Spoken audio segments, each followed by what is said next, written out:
Selamat petang dan salam sejahtera. Saya Daniel Anthony dan anda sedang menonton Sekilas Fakta untuk petang ini 4 Mei 2021.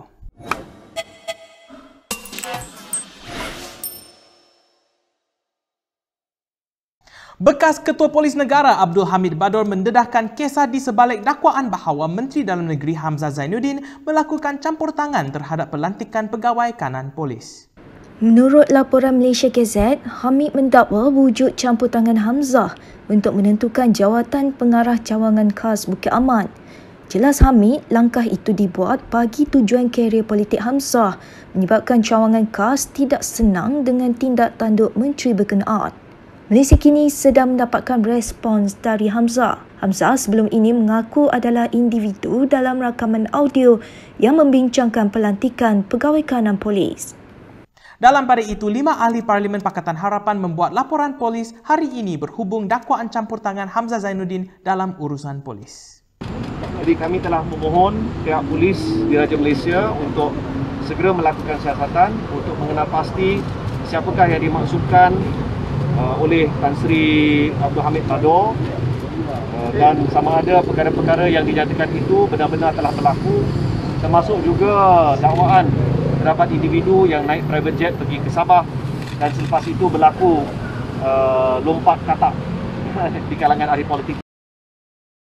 Mereka yang membuat laporan polis ialah Ahli Parlimen Lembah Pantai Fahmi Fazil, Ahli Parlimen Seputih Teresa Kok, Ahli Parlimen Petaling Maria Chin Abdullah, Ahli Parlimen Wangsa Maju Tan Yee Kiew dan Ahli Parlimen Lumut Hatta Ramli. Dalam pada itu, Pemuda Pakatan Harapan membuat laporan kepada Suruhanjaya Pencegah Rasuah Malaysia SPRM hari ini ekoran campur tangan menteri itu.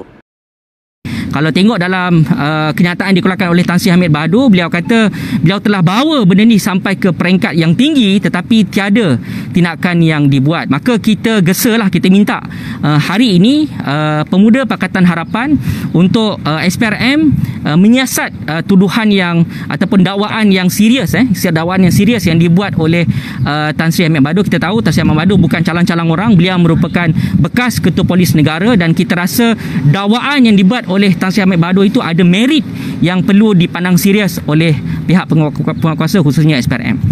Sekiranya anda menyukai laporan Kini TV, anda boleh menyumbang pada pautan yang kami sertakan di bawah supaya kami boleh menghasilkan lebih banyak kandungan yang lebih berkualiti untuk anda. Berita seterusnya, Parti Bumi Putra Perkasa Malaysia ataupun Putra mendesak SPRM untuk memanggil segera Abdul Hamid Badur susulan pendedahannya mengenai ahli politik yang terbabit rasuah baru-baru ini. Pihak SPRM mesti membuat siasatan segera dan mendapatkan jata serta maklumat daripada Tan Sri Abdul Hamid Badur siapakah ahli-ahli politik yang dikatakan korak ini dan disiasat serta diambil tindakan segera tanpa pilih kasih dan mendapat persetujuan peguam negara dengan mendakwa mereka sama ada bilis ataupun ceruk serta jangan ada penyiasatan terpilih. Beliau berkata demikian selepas membuat laporan di Ibu Pejabat SPRM hari ini berhubung pendedahan Hamid Badur. Bekas Perdana Menteri Najib Razak menyelar kenyataan Ketua Penerangan Bersatu Wan Saiful Wan Jan yang melabelkan dirinya tiada moral standing. Dalam hantaran terbaru hari ini, Najib membidas Wan Saiful dengan memberikan beberapa contoh cadangannya yang terbukti benar hari ini. Antaranya, kata Najib, beliau yang mencadangkan dengan tegas untuk menuntut pengeluaran dari akaun 1 KWSP dan akhirnya kerajaan PN berbuat demikian selepas berbulan-bulan. Selain itu, katanya beliau juga mencadangkan kerajaan membuat PKP 2.0 dengan amat ketat dan pendek. Namun kerajaan memberi kelonggaran kepada sektor ekonomi akhirnya dilihat tidak berjaya mengurangkan kes harian COVID-19. Semalam Wan Saiful mendakwa Najib tidak memiliki moral standing untuk memberi pandangan terhadap apa yang perlu dilakukan kerajaan pada ketika ini.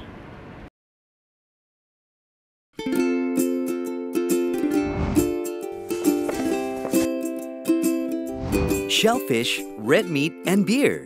If you love indulging in these foods, you may end up with high uric acid level in your blood. These foods consist high level of purine, a substance that will eventually break down into uric acid and be excreted through our urine. It is recommended that the amount of dietary purines should be kept between 600 to 1,000 milligrams per day. Having too much uric acid in your blood can cause attacks of gout. It can also cause kidney stones and blockage in the kidney. The crystallization of the excessive uric acid in your blood can be eased by reducing purine-rich food to only 100 to 150 milligrams daily, maintaining a healthy lifestyle, and consuming urinary alkalinizer like Ural. It consists of sodium bicarbonate, citric acid, and sodium citrate that increases the urinary pH and solubility of uric acid to prevent crystallization. Best of all, it's lemon-flavored and sugar-free. Ural, effective urinary alkalinizer. Neutralize your uric acid problem now.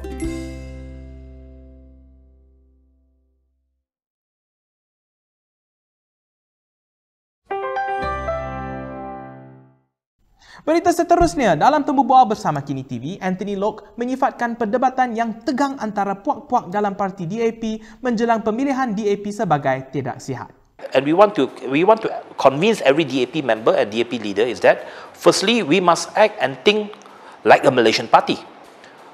It's not to say that it is a zero-sum game. I'm not asking everyone to forget about your roots, to forget about Chinese issue, to forget about Indian issues. No, everyone has, I think, a role to play. Every community have their own concerns. We have to address the concerns of different communities. But while we address the concerns of our community, we have to be more sensitive. Dan ini pula kita dengarkan pengumuman Perintah Kawalan Pergerakan ataupun PKP 3.0 oleh Menteri Kanan Ismail Sabri Yaakob. Daerah-daerah berikut adalah Hulu Langat, Petaling, Gombak, Kelang, Kuala Langat serta Sepang. PKP bagi daerah yang terlibat akan mula berkuat kuasa pada 6 Mei sehingga 17 Mei 2021. Manakala 3 daerah lagi yang tidak terlibat iaitu Kuala Selangor, Sabak Bernam dan Hulu Selangor masih berada di bawah PKP bersyarat ataupun PKPB. Susulan itu, kata Ismail Sabri, pergerakan rentas negeri dan daerah tidak dibenarkan di 6 daerah yang dikenakan PKP di Selangor. Katanya lagi, semua peraturan dan SOP adalah sama seperti pelaksanaan PKP yang dilaksanakan di Kelantan dan 5 daerah di Kedah. Berikut beberapa lagi ringkasan berita untuk hari ini.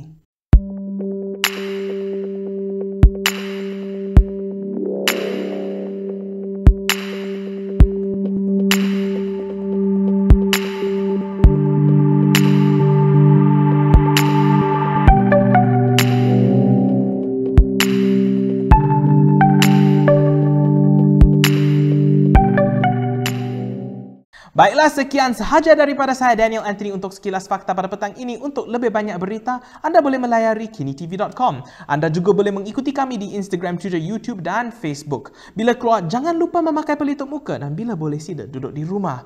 Saya Daniel Anthony, salam hormat dan jumpa lagi. Dengar! Cakap kat sini ya. Dengar. Sana. Orang sini panggil Cik Som, jom.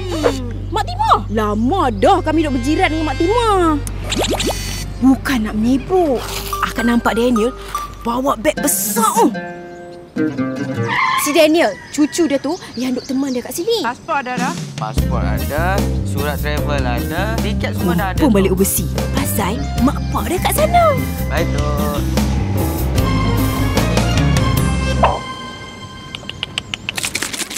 Sian Mak Timah. Sini. Bukan apa. Ambil ni. Sejak dia menjak ni, dia dah start cakap seorang-seorang. Daniel nak beli baju kaya? Tengok. Nampak ni. Makan. Ulam. Elok kan? Sedap ni makan.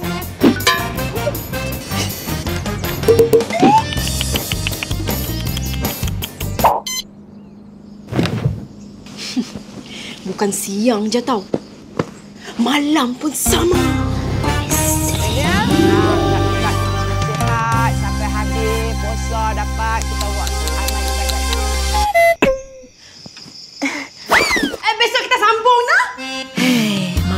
hari makin risau akak. Budak ni tu lah. Asal duduk sini tak mahu belajar. Alah, dugaan puasa seorang-seorang ni berat sebenarnya tau. Tambah-tambah lagi, time raya. Kacau mental.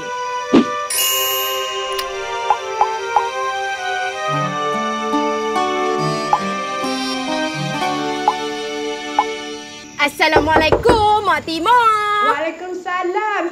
Selamat Hari Raya. Awak ramai sangat ni. Terkejut. Kami nak main raya lah. Tak apa. Naik. Ni adalah sikit-sikit. Buat susah-susah hang je. Oi, ramainya.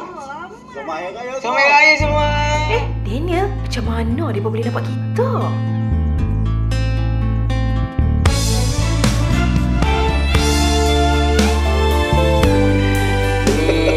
Idea apa dengan Mak? Dia nak pasang CCTV ni. Kami tak maulah untuk rasa sunyi.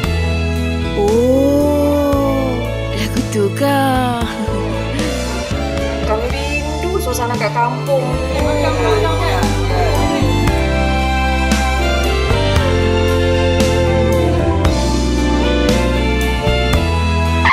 Pasal CCTV tu? Akak memang dah lama dah tahu. Hampa tu yang duk fikir bukan? Uli puasa.